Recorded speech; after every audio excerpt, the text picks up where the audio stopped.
BJP east ജില്ലാ general secretary വൈക്കൽ സോമന് മറുപടിയുമായി ഐഷ പോറ്റി.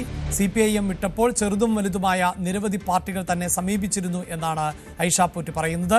കഴിഞ്ഞ ദിവസം ആയിരുന്നു, അതായത് കോൺഗ്രസിലേക്ക് പോയ ഐഷ പോറ്റി BJPയുമായി കൃത്യമായി ചർച്ച നടത്തിയിരുന്നു എന്ന തരത്തിൽ വൈക്കൽ സോമന്റെ ഭാഗത്ത് നിന്ന് ഒരു പ്രതികരണം ഉണ്ടായത്. അതിനാണിപ്പോൾ മറുപടിയുമായി ഐഷ പോറ്റി എത്തിയിട്ടുള്ളത്. ആദ്യം നമുക്ക് വൈക്കൽ സോമൻ എന്താണ് പറഞ്ഞത് എന്ന് കേൾക്കാം.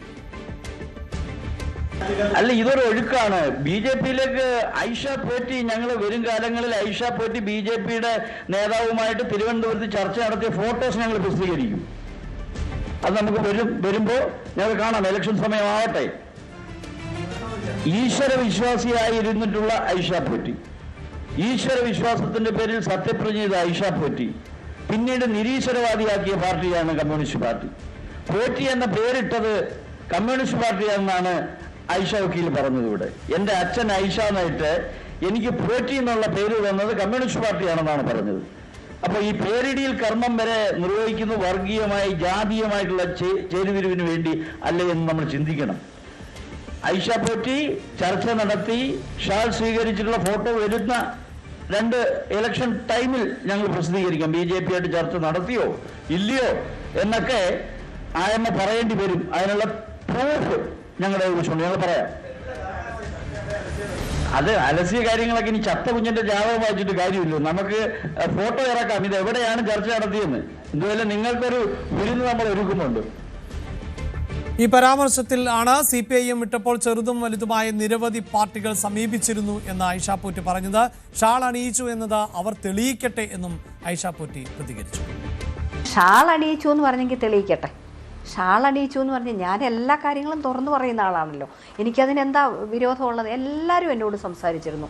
ചെറുതും വലുതുമായ പാർട്ടികൾ, പ്രമുഖമായ പാർട്ടികൾ ഉൾപ്പെടെ അതിൻ്റെ നേതാക്കൾ എന്നോട് സംസാരിച്ചിരുന്നു. ഞാൻ പറഞ്ഞല്ലോ, അതിനി പുതിയതായിട്ട് ആരും പറയേണ്ട ആവശ്യമില്ല.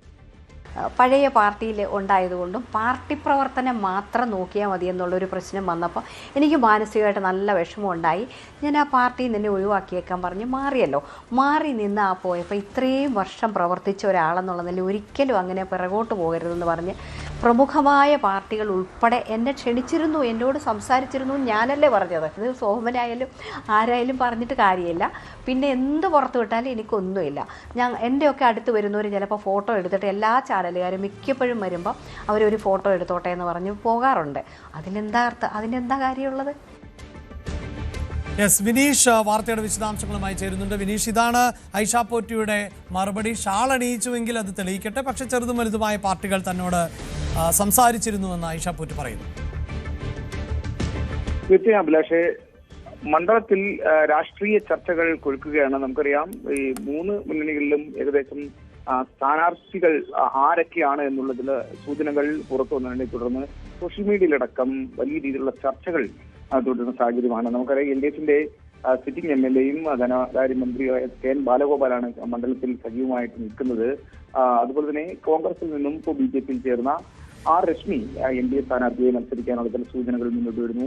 അതുപോലെ തന്നെ ഈ കോൺഗ്രസിൽ ചേർന്ന ഐഷ പോറ്റി, നേരത്തെ MLA ആയിരുന്ന ഐഷ പോറ്റി ഇപ്പോൾ കോൺഗ്രസിന്റെ സജീവ പ്രവർത്തകയായി മാറുന്നു. ഇവരാണ് മണ്ഡലത്തിൽ പ്രദാനം ചെയ്യുന്ന സ്ഥാനാർത്ഥികളായി മാറുന്നത് എന്നുള്ള ചില സൂചനകൾ പുറത്തു വരുമ്പോഴാണ് കഴിഞ്ഞ ദിവസം ഈ BJPയുടെ ഈസ്റ്റ് ജനറൽ സെക്രട്ടറിയായ വൈക്കൽ സോമൻ ഐഷ പോറ്റിക്കെതിരെ ചില രൂക്ഷ വിമർശനങ്ങൾ ഉന്നയിച്ചത്. ഐഷ പോറ്റി വിശ്വാസിയായിരുന്ന ഐഷ പോറ്റിയെ നിരീശ്വരവാദിയാക്കി മാറ്റിയത് CPIMകാരാണ്.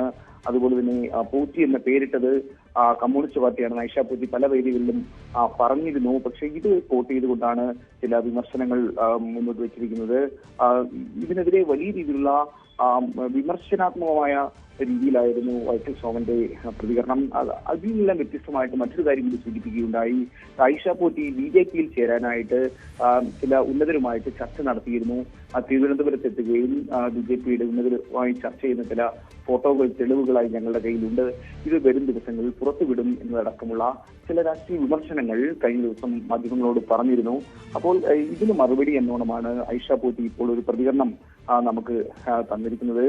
നിലവിൽ ഐഷ പോറ്റി CPIM വിട്ട് കോൺഗ്രസിൽ ചേർന്നപ്പോൾ തന്നെ കൊട്ടാരക്കരയിൽ വലിയ ഒരു യോഗം വിളിച്ചു ചേർത്തിരുന്നു. ഐഷ പോറ്റിക്ക് സ്വീകരണം നൽകുന്ന തരത്തിലുള്ള വലിയ യോഗമായിരുന്നു. ഈ യോഗത്തിലെല്ലാം ഐഷ പോറ്റി വിശദമായി പറഞ്ഞിരുന്നു, ഞാൻ ഈ CPM-ൽ നിന്നും വിട്ടപ്പോൾ നിരവധി പാർട്ടികൾ തന്നെ സമീപിച്ചിട്ടുണ്ട്, അത്തരത്തിൽ പലരും വന്നിട്ടുണ്ട്, അത് നേരത്തെ പറഞ്ഞിരുന്ന കാര്യമാണ്. ഇപ്പോൾ വൈക്കൽ സോമൻ ഇങ്ങനെ പറയുന്നതിൽ യാതൊരു അർത്ഥമില്ലെന്നടക്കമാണ് പറഞ്ഞത്. എന്തായാലും ഇതിനൊരു മറുപടി എന്നോണം ഐഷ പോറ്റിയുടെ മറുപടി ഇപ്പോൾ ലഭ്യമായിട്ടുണ്ട്. അഭിലാഷ്, യെസ്, എന്തായാലും തെരഞ്ഞെടുപ്പ് സമയമാണ്, അതുകൊണ്ട് തന്നെ വലിയ വാക്പോരുകൾക്ക് രാഷ്ട്രീയ കേരളം വേദിയാകും. അതിനിടയിൽ നിരവധിയായ ആളുകൾ പാർട്ടി വിടുകയും മറ്റു പാർട്ടിയിൽ ചേക്കേറുകയും ഒക്കെ ചെയ്യുന്ന സാഹചര്യമുണ്ട്.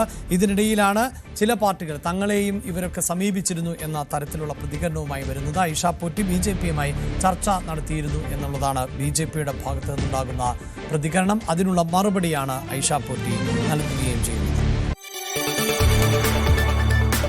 കൂടുതൽ വാർത്തകൾക്ക് News 18 Keralam YouTube channel subscribe ചെയ്യുക.